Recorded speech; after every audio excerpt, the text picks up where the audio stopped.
Hi, folks. Thanks for joining. Hello.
Let's give another minute before we start. If anyone else is getting on.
All right, we can get started. Just so no one's kept too long into their evenings. My name is Corey Lyles. I'm with the Chapel Hill Planning Department. I work alongside and part of the team of staff liaisons alongside liaisons to other boards, many of whom you might see your staff on this call.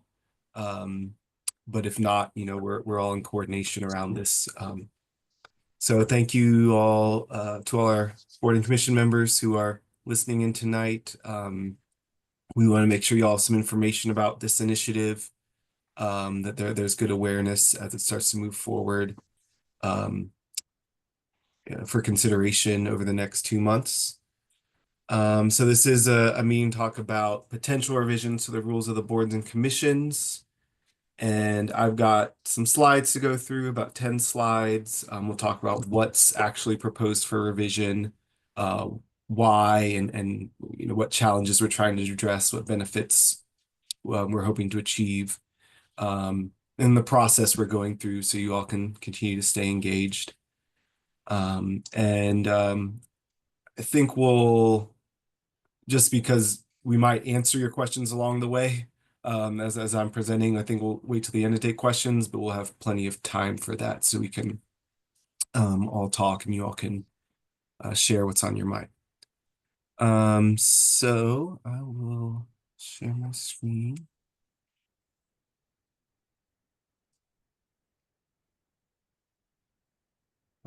You are hopefully seeing this in presentation mode. Yeah, we can see it. Okay. Great. So talking about these revisions, this is coming forward as a text amendment proposal for the Land Use Management Ordinance, or LUMO. So that's just kind of the mechanism, if you're curious, is we're bringing this to council as through the LUMO text amendment process. There are 4 boards and commissions that are established under LUMO and have policy through LUMO. And we're considering all 4 as part of this initiative, though to varying degrees based on where those policies are at for the individual boards. But you see them all here. We've got, I know some representation from most, if not all of these on the call tonight. The Planning Commission, the Board of Adjustment, Historic District Commission, and the Community Design Commission. You see the acronyms there in case people start throwing those out and you're tracking who we're talking about. So again, these are the 4 established in LUMO. The town has had many other advisory boards established through other means, and you all may be familiar with how council evaluated those boards last year. We'll touch on that later as it relates to this process, though it is an intentionally different you know, approach for that.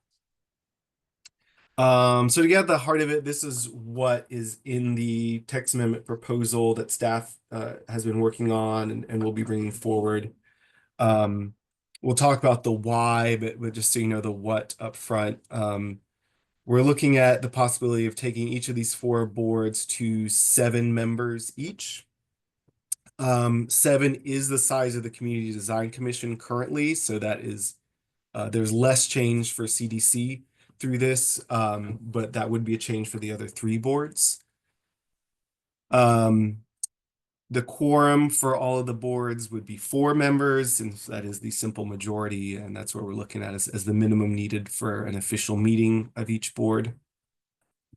We looked at the voting thresholds, and what we're proposing is that when a vote requires a majority of members, that we would tweak the current policy slightly to say that we would exclude vacant seats and conflicts of interest. So this applies to a lot of the votes boards take around official actions, like when you need to approve or deny an application. And it can feel cumbersome when the vacant seats on the board count against the math for voting purposes. So we're looking at that adjustment. The math will not change because of absences from the meeting that night. And then the other piece of it is to establish a alternative review, which would go through the town manager in the event the CDC specifically lacks enough appointed members. And just to be, upfront about that, this is not a proposal to change or substitute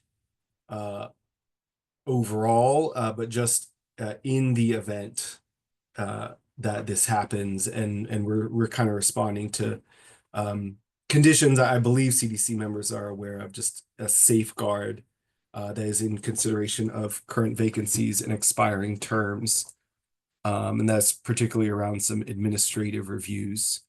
And so with that in mind is kind of what we're looking at doing. I'll also talk about what we're not doing, just to make sure there's no sense of alarm or uncertainty or worry among you all here tonight. So all 4 of these are things that the proposal does not do. So powers and duties, what boards are charged with doing and able to do, is not changing in this text amendment. We are not taking away or adding to what is currently set out in LUMO. You all may know that some of the town's other advisory boards were sunset, were discontinued in December of 2024. That is not on the table here in this proposal. All four of these boards stay in place because they are providing functions that the town needs to conduct its business. So we are just thinking about revisions to the rules, adjustments to how they operate, but keeping them all in place. I hope everyone recognizes, the value and the fact that all these boards would need to continue, but particularly to individual people, to each of you on this call, I do want to say that the terms, the appointments you currently have, and the amount of time left in those appointments is not changing, would not be impacted by this proposal. To put it another way, no one would be removed from a board. So if you have a term that's ending in 2026 or 2027, that date is, as you currently understand it, is not changing, and you'll continue to serve that term. If you have a term that is ending in 2025, you're really just at this place you would be regardless of this text amendment proposal, which is you may have the chance to seek reappointment if you have only been doing a first term or partial term. And we are not trying to impact that opportunity to seek reappointment through this project. So, we are open for recruitment and for applications for council to make new appointments. It is, as you all know, ultimately a decision by each individual as to whether council does make a reappointment. But in terms of the numbers, when you are thinking about the numbers changing on the boards, we are mindful of who is continuing to serve and who is seeking reappointment so that we can tailor the rollout of any changes to align with who council has appointed to be on the boards. Another way of putting that is things could have future effective dates if that accommodates the people we currently have. So we do want people who are eligible and interested in continuing to serve on a board to seek reappointment. All right, getting at the why, what we see as some values and what we've understood in other conversations as benefits we could bring, is that doing these changes would create consistent policy for all four boards in terms of their size, how they operate. So then when you have applicants for a development project or various town staff or community members, and they are engaging with the work of multiple boards, they can more readily understand by seeing some consistent practices, seeing how they operate. More effective recruitment and fewer recurring vacancies. So with reductions in size, there are just overall fewer spots to fill across the four boards. And that could be a better match for the number of applications we're getting, the town is getting for appointments to these boards. Vacancies will occur from time to time because you all are volunteers and see life changes, and you may need to step down during the middle of a term.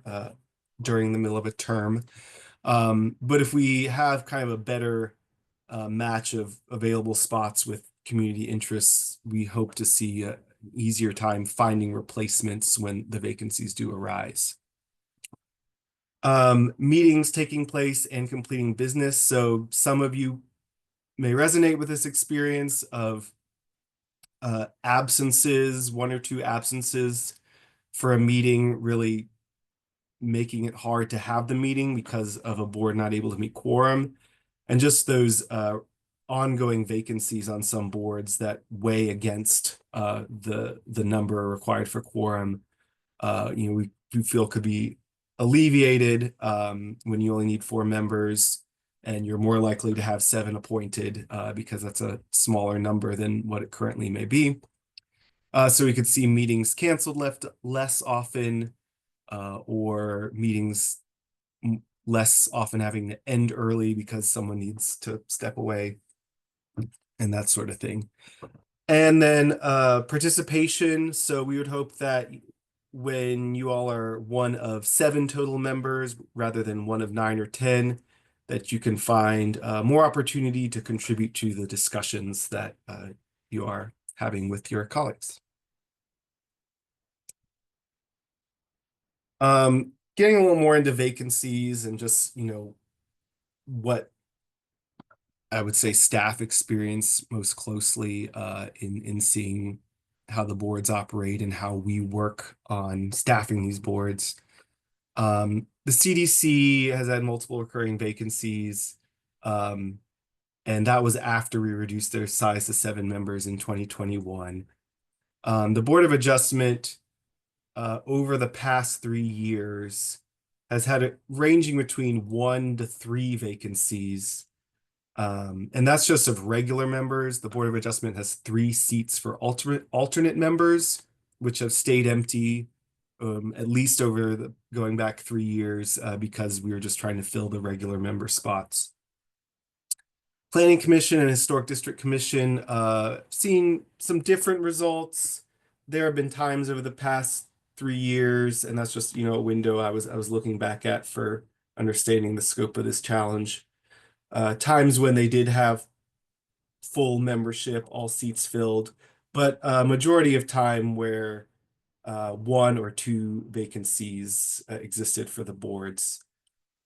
And so again, just going back to that idea that we could have fewer recurring vacancies, fewer overall spots to fill, and see where on a more ongoing basis vacancies can be filled because it is less in aggregate, less occurring across multiple boards at once at a time. I did want to touch on the boards and commission assessment as a bit of context for what we're doing here. That assessment started in June of 2023 through a petition of a few of the council members.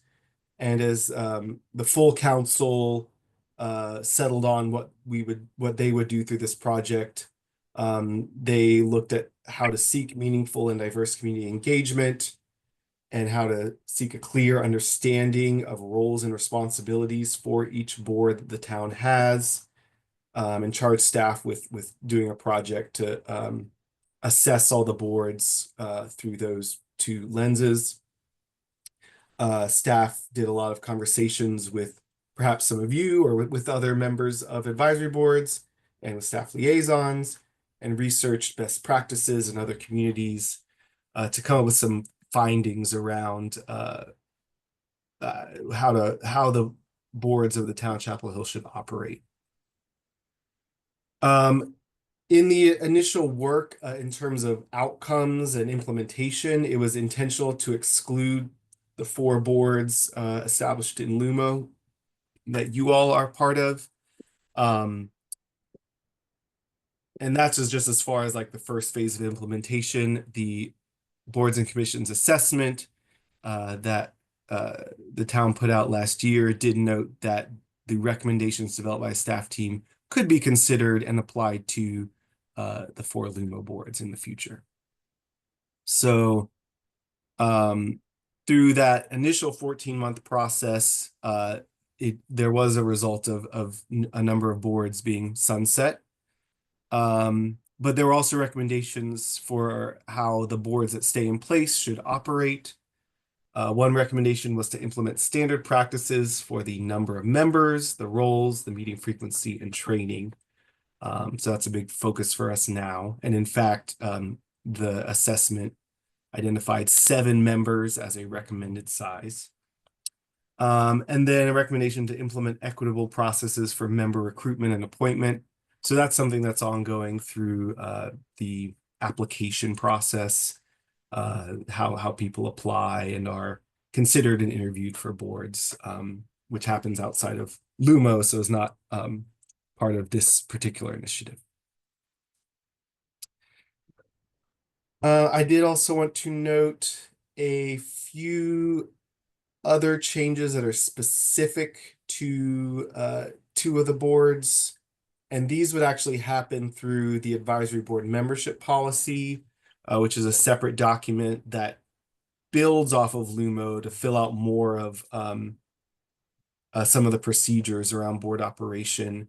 We'll be making sure that the advisory board membership policy is updated to stay in alignment with Lumo.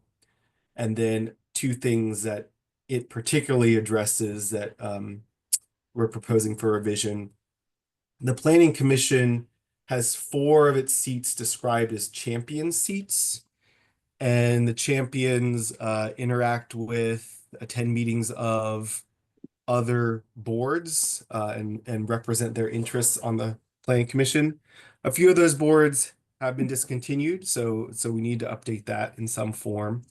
Our proposal is just to say that all the seats on the Planning Commission are just town residents or planning jurisdiction residents. The commission may have an interest in still designating people to represent certain interests, and that would certainly be fine. But what's happening right now is the council is appointing people to those certain champion seats. And so it's a council decision, and our thought is that it could just be more of an internal decision of the Planning Commission and how to have people speak to different interests, such as environmental stewardship, transportation, affordable housing, urban design. And then one other board specific change, the Board of Adjustment is the only one that has alternate members, and it's not clear in the policy the eligibility to serve consecutive terms if you're doing maybe a transition from alternate member to regular member. So we want to clarify that if you have been an alternate member, you are eligible to go right into 2 full terms as a regular member. You could do up to 2 of each kind consecutively, rather than shortening an opportunity for regular membership based on having started as an alternate. Okay, so just in closing, I'm going to share the project schedule, other meetings that will take place around this initiative. We'll go to Planning Commission next week for their review and seeking a recommendation to council. Town Council will hold a hearing on May 21st, and we'll propose they bring it back to consider action on June 11th. So as far as your continued involvement, if you're interested in this, in input on this project, I would say that if you want to give input on the decision around this text amendment, connecting with the Planning Commission and the Town Council is the way to go. Here at this meeting, we're inviting feedback that you have, particularly speaking to your experience serving on your board, because we've built this with experience as staff, and we can fine tune, but the bigger picture of what the recommendations we've developed, we want to present what we have here to Planning Commission and Council for their feedback before considering any updates. So if you will provide input on the decision around this text amendment, you can attend one of these meetings listed here. You can reach out to the council liaison who is a liaison to your board if you know that council member and feel best about doing that. There is also the mayor and council email address listed here if you want to just communicate with all council members, and they consider feedback provided by email alongside feedback provided at their public meetings in their decision making. So that's what I have to share. If we need to go back and revisit, I know that was a lot. but I think at this point we can open it to questions. And let's see. I'll look at who's doing the raise hand thing here and kind of go in order they're showing up. So, Elizabeth, you want to kick us off? Yeah, thanks, Corey.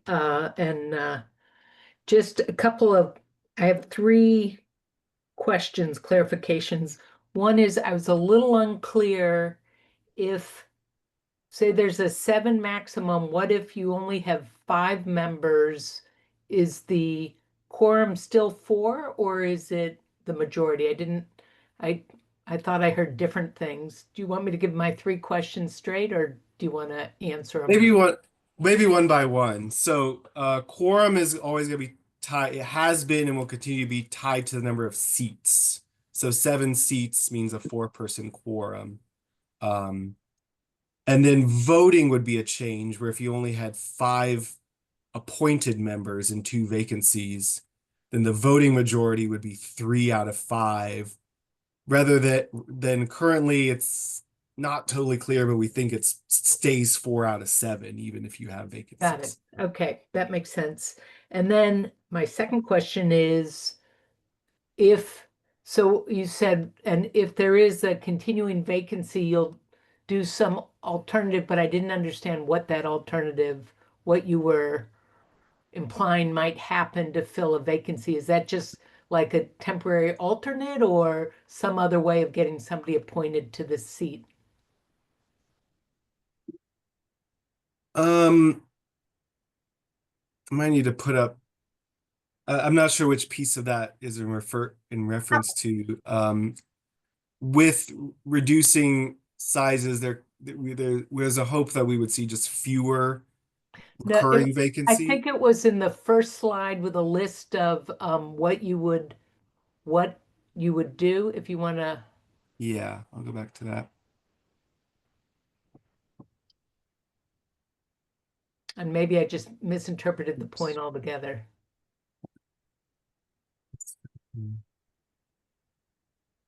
It was on this list.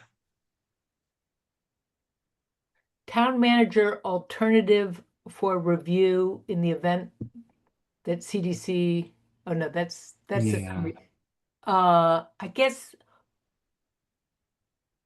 I didn't see that that's only for CDC, but so the town manager can appoint someone to the seat? I'm not sure what the last point means. Yeah, the last point is not about appointments to the board, it's about review of applications. So there isn't a new way or a special way being introduced for appointing people to seats that could happen through the channels it currently does. But if there are not enough appointed members for making quorum, then it's just addressing the situation for applicants. I see. So it would happens to my application? And would the town manager just request another person to join, or it would become a staff review? It would be a staff review. It'd be a staff review. Okay. And then my third question was, one of the reasons why over time, not currently, but in the past, we've had some members who just don't show up. Is part of the idea also to be a more strict enforcement of the missed meetings rule, that you get removed from the board if you miss a certain number of unexcused absences? Was there any, because if you have fewer members and you happen to have, 1 or 2 members who sign up and then don't show up, you've actually got real problems.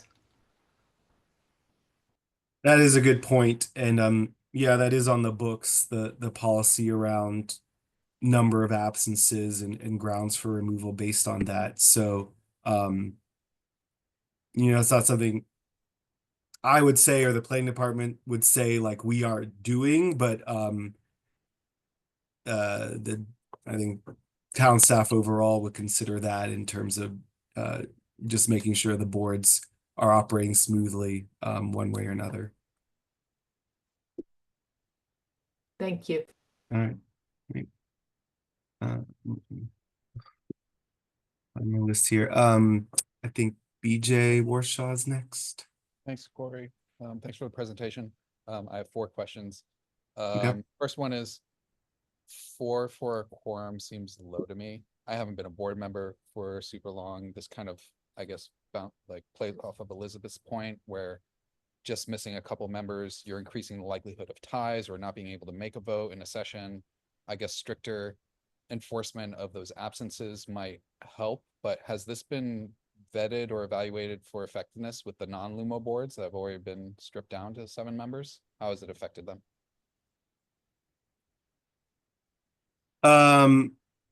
That's a good question to look at any other boards we have that went through a reduction. I don't know that there's a neat comparison among other boards we have, but I'll check on that. Okay. Second one is I'm an ETJ appointee on the Board of Adjustment. I feel that those appointments are extremely important, especially in the ETJ where we don't have as much representation in the town government. We can't vote for town council. So maintaining an ETJ seat and or potential of those JPA ETJ seats is really crucial, but reducing the number of seats, I don't know how that affects the balance. So I guess the first question is, are we maintaining ETJ and the difference of areas where they're appointees? Are there changes to appointments that are made by the town versus appointments made by the county? And how is that distribution going to affect representation on the boards?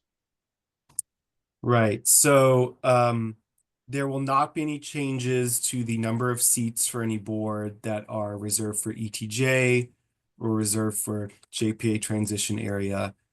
So Plan Commission will continue to have one of each. Board of Adjustment will continue to have one of each. CDC has one ETJ seat. Those are actually set by things outside of LUMO, state law and our agreement with the county. And they are of value for the reasons you mentioned. So both practically and for larger reasons, we are not changing those with this proposal. And what about the county appointments versus town appointments staying the same? Yeah, so it would continue to be the current appointment practice where if someone's representing the extraterritorial jurisdiction or the JPA transition area, that the County Board of Commissioners would have the opportunity to make that appointment. Those areas are low in population, so they get the first opportunity, and then the town, after a certain period, can open it up wider eligibility for appointment.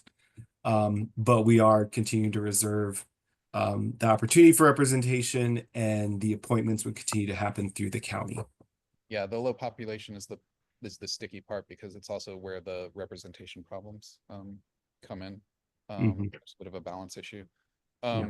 This is a personal one for me. My initial 1-year term is ending. I've been reappointed to start in July, but I heard you say that reappointments expiring this year, you'd be eligible to apply for reappointment, but I've already been reappointed. So am I still, is my term still starting or? Yes.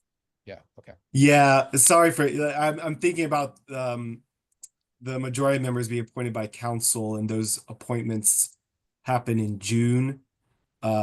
So county appointments or appointments to vacancies can happen on different schedules. So if you've recently been appointed, whatever partial term you've already been appointed to, or full term is good. Yeah. Okay. And then the last one is, and I see Tom's on the call, and might know, but I seem to remember from the early training, the BOA is a little bit different than the other boards, being a quasi-judicial board. And I think the quorum rules might be different than the other commissions. So I just wanted some vetting that it's following any state process, and also in terms of the number of seats. And I'm not positive about that. Tom, I don't know if you knew if there's something specific there, but if 7 feels low to me for some reason, based upon what I had previously thought for the makeup, but maybe we can just make that determination. Yeah, there we go. I was trying to unmute. That's a great question, BJ, as were all your other questions. I'm going to let Corey address that to make sure that we've all get it right. Corey, do you have a response on that? Yeah, so there is a minimum size for any town's Board of Adjustment set in state law. I know we are above that minimum. It's actually 5 by state law. And so we're recommending 7. And we can double check on if quorum is any different. I wasn't aware of that. One difference I do know the BOA has is about the threshold for approving a variance, needing a supermajority. And Maybe that that's what I would was continue. thinking of, that like Yeah. the voting process, it's different, and I don't think that if we had quorum with 4, I don't think we'd be able to hold a vote that would be able to approve that variance. So then the quorum again for the BOA feels like it's slightly mismatched mathematically.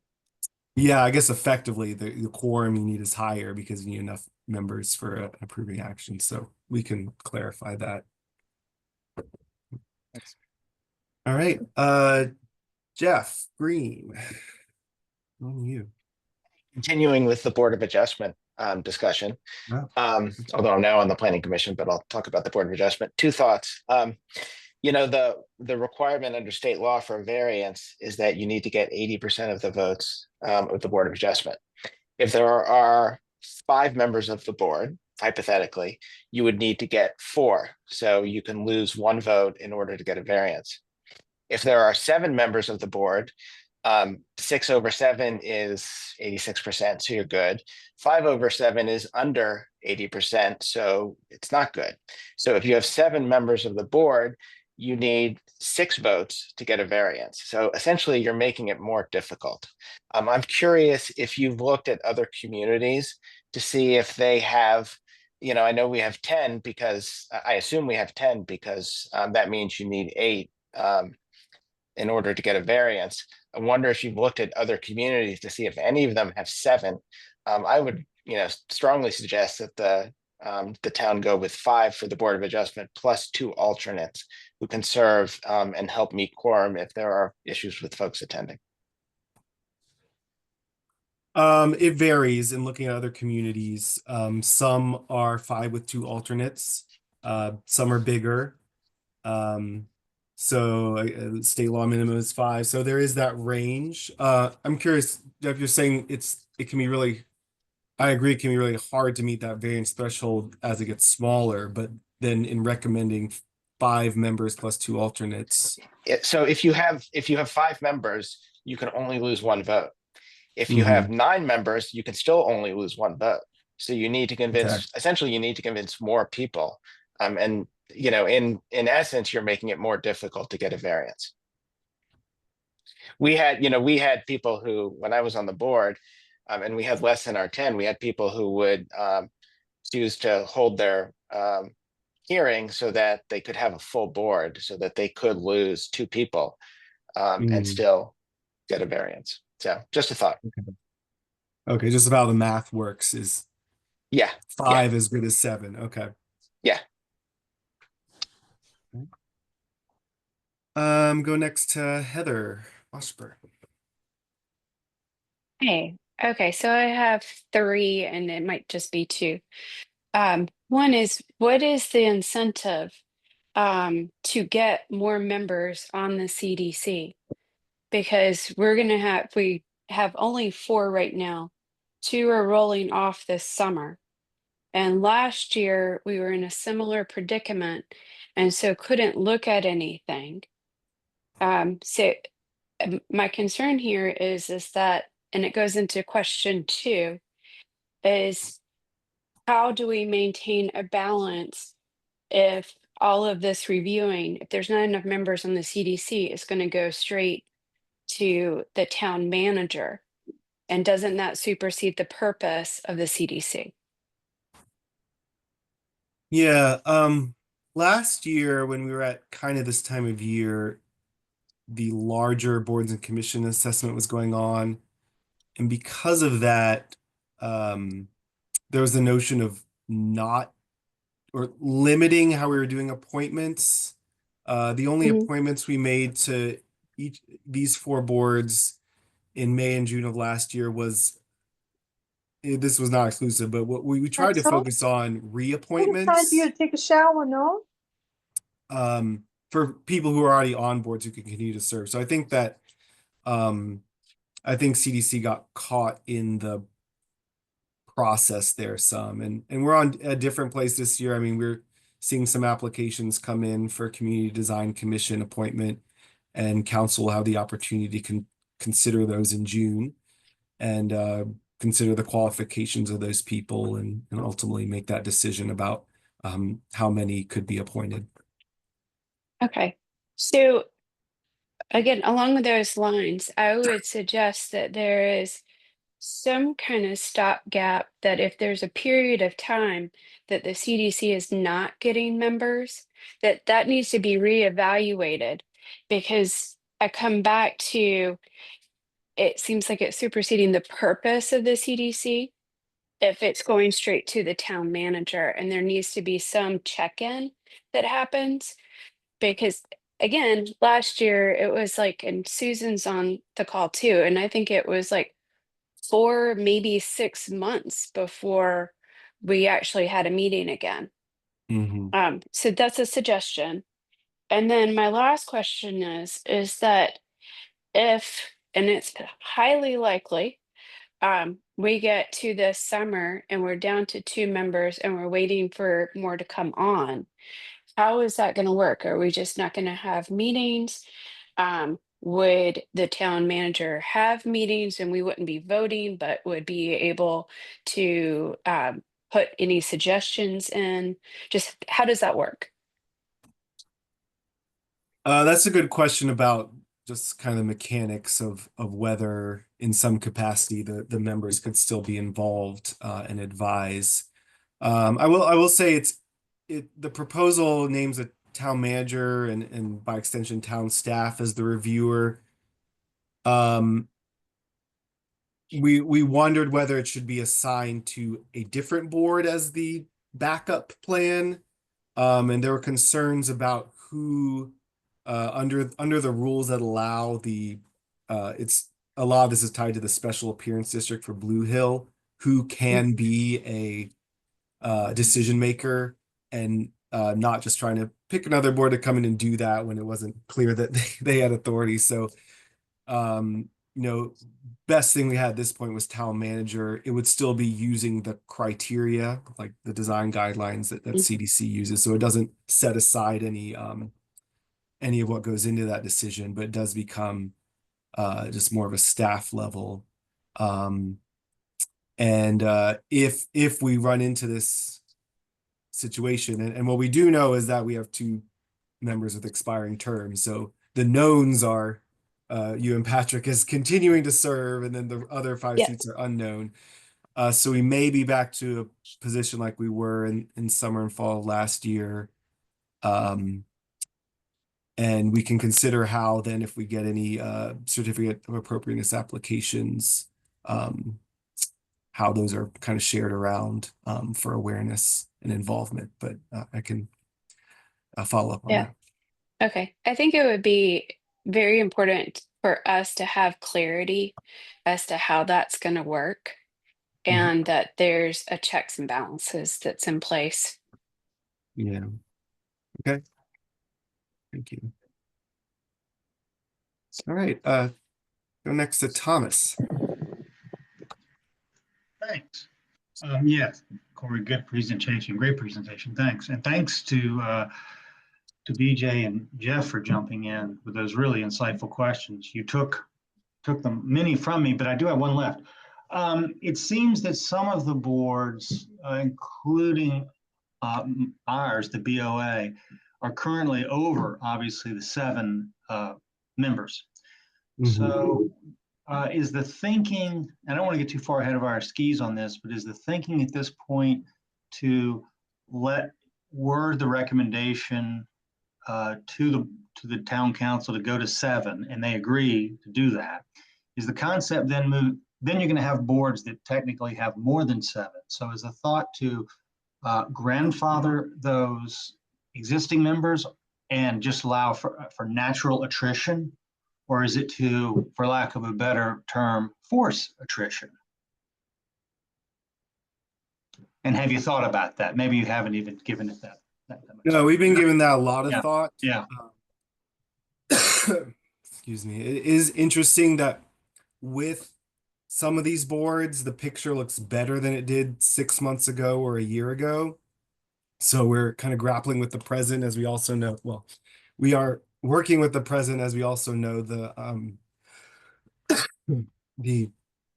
context of how this has been in recent years. And I'm sorry, I've been battling this. So what you mentioned about grandfathering and kind of a phased effectiveness of this is an option. And we're just keeping track of who council is considering for reappointment, who may be rolling off soon for their own choice and reasons, and how to kind of stage the timing of when things go into effect to match up with attrition and things like that. So again, preserving the opportunity for people to seek reappointment and continue serving out their terms.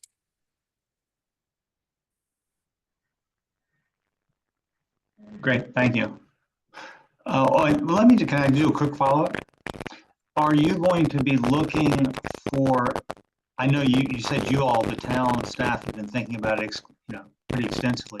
Are you looking for our input? Are you looking for general town input to help you guide that discussion, or would that impede the discussion and the decision? I mean, I think a lot of what I'm hearing tonight about kind of the nuances of this is really helpful. But as I was saying, if it comes down to like, should this happen,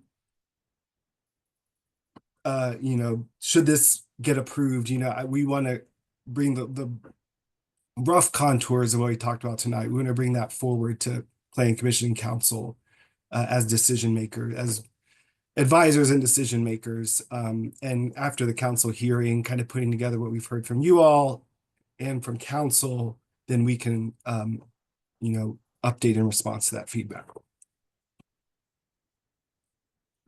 Yeah.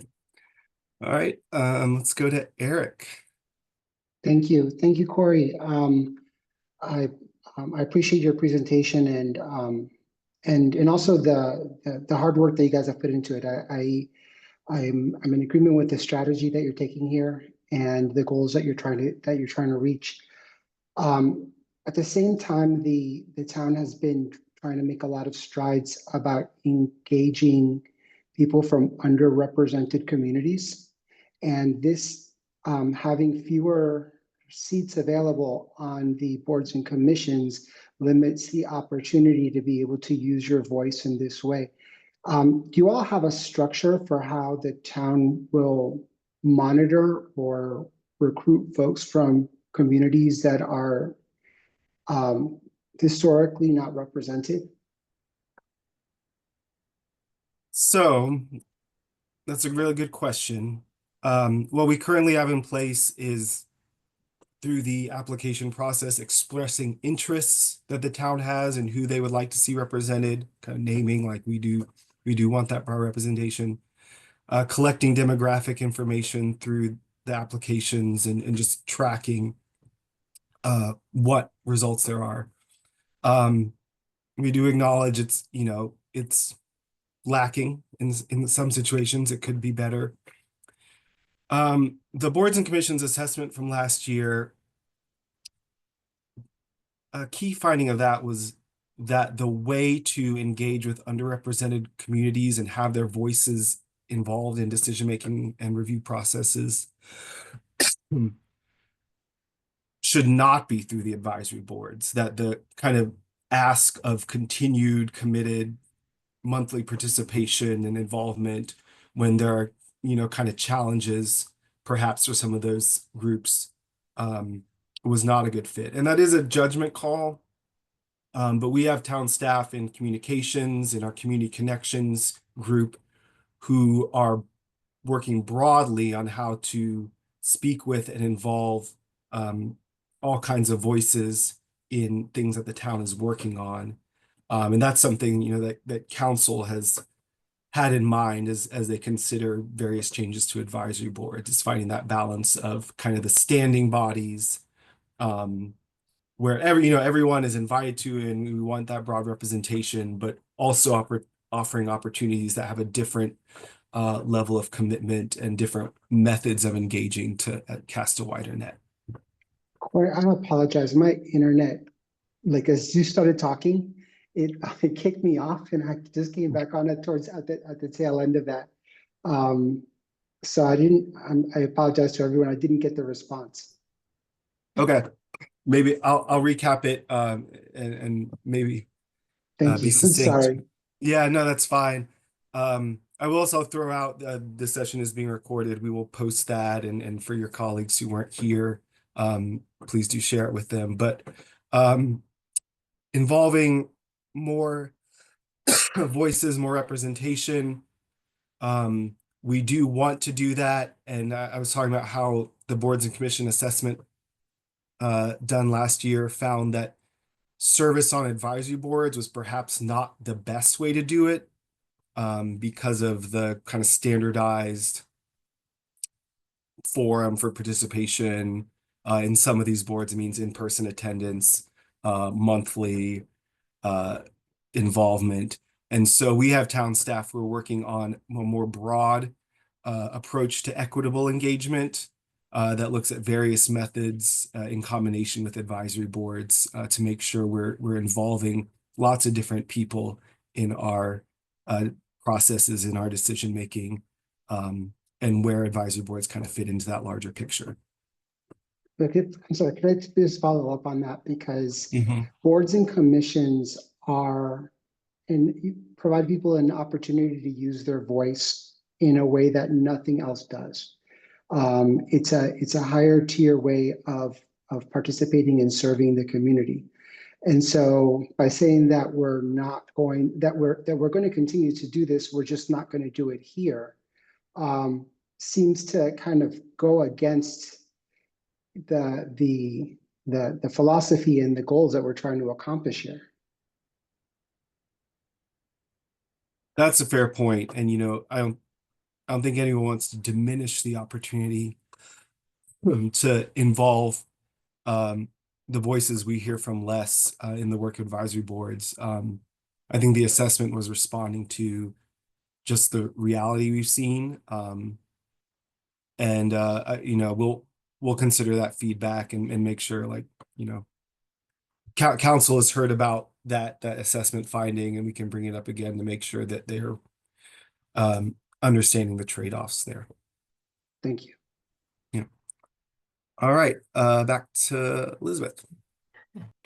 I second Eric's point, and I assume when you come to the planning commission, you'll probably hear more about that, because we have diversified our board, and it has made a difference in how we have seen things. So I think it's not either or, as you said, it's needing to do both. Okay.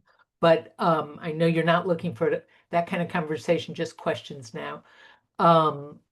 So it would be helpful to me, and I'm guessing when you come to the planning commission, if you were able to give us some numbers on the number of applicants for positions, because before all those other commissions were sunsetted, it was very clear that it was stressful to keep, 13 boards full.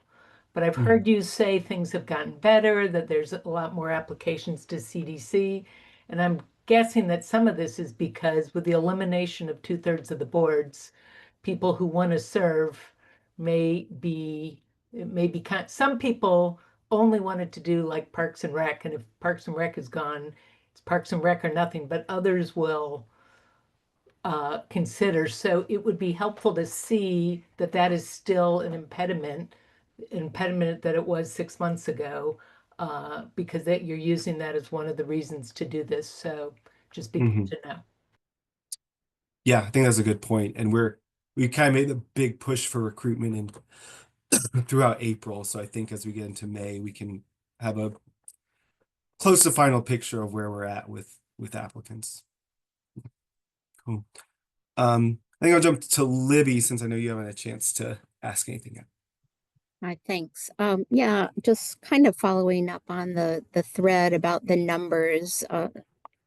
of those serving offers, larger numbers offer a greater opportunity for more people to serve.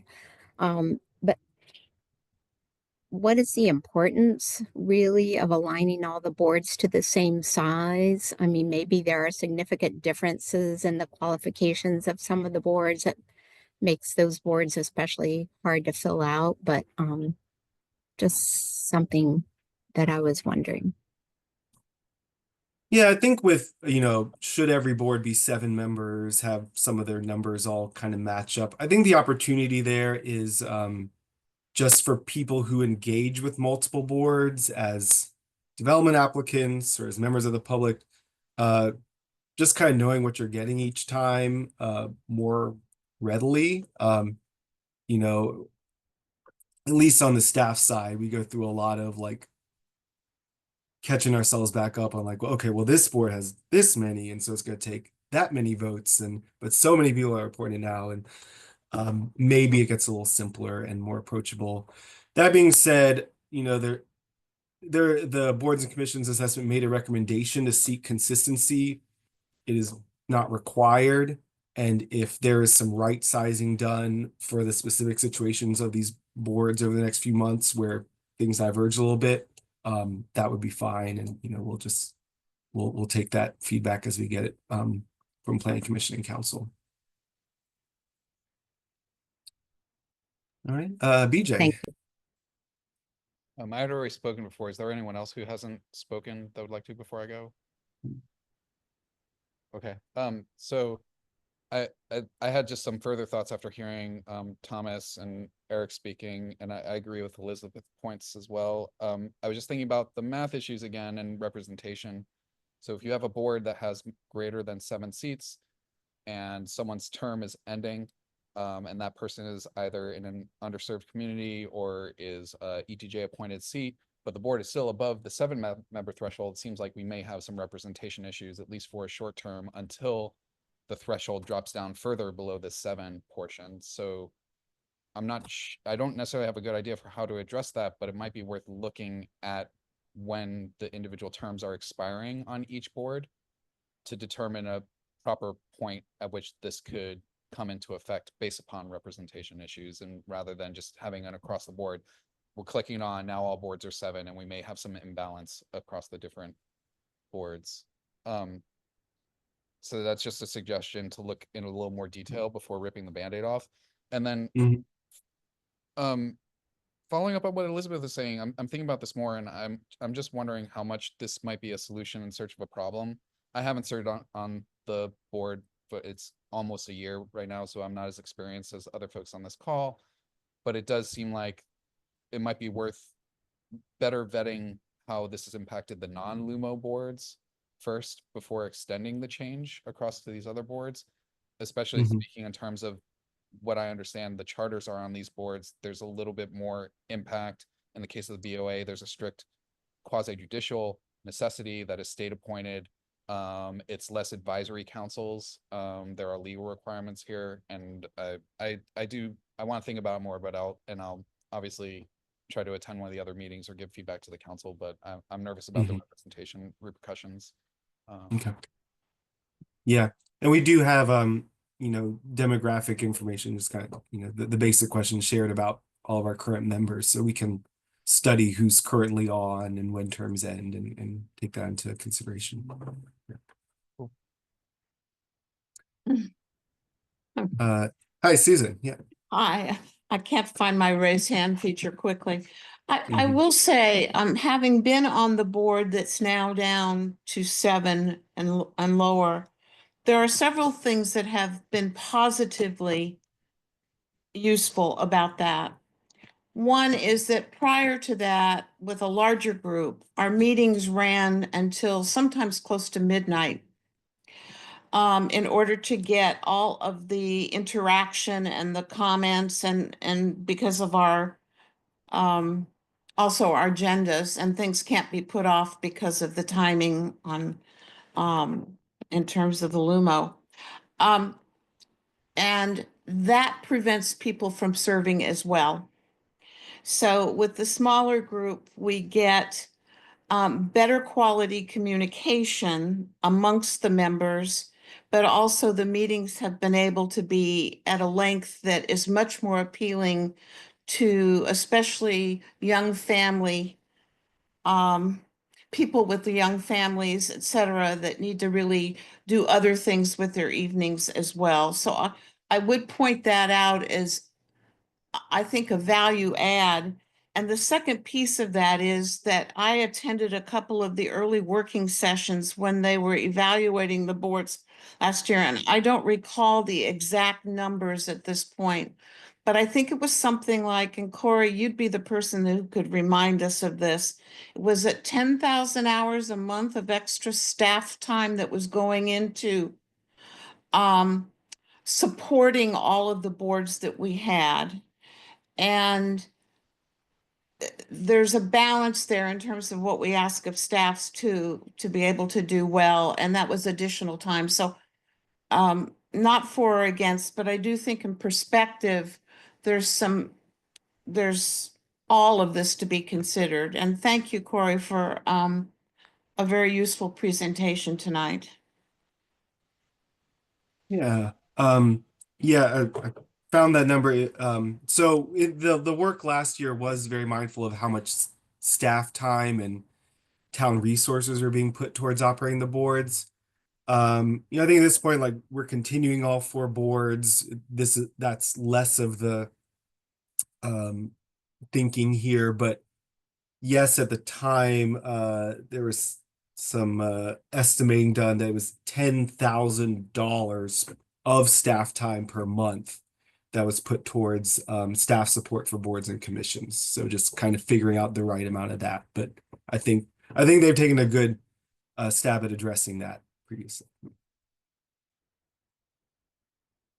All right, well, we are at 6:15, and it looks like everyone who's been interested in speaking up has had a chance to do so. So thank you all for being here. Next week is Plan Commission, council hearing on the 21st. Please continue to stay involved, and thank you all for your contributions to discussion tonight. Thanks, Corey. Corey, can I just ask, for the Planning Commission, you're looking for us to come out with a recommendation at the end of it? Yes. This being a text amendment, it'll be seeking a recommendation to council. Okay, and then we should also seek, like, Board of Adjustments, the CDC, et cetera, to come to the meeting if they want to have input. Yeah, we can make sure that info is shared. There's always opportunity for comment, so it can be included in that. Okay, great. We'll see you Yeah. next week. All right, take Elizabeth, care, are you everyone. referring to the May 6th meeting? Yeah. Okay, That's our May regularly 6th. planned meeting. understood. Thank you. Bye. Thanks, Corey.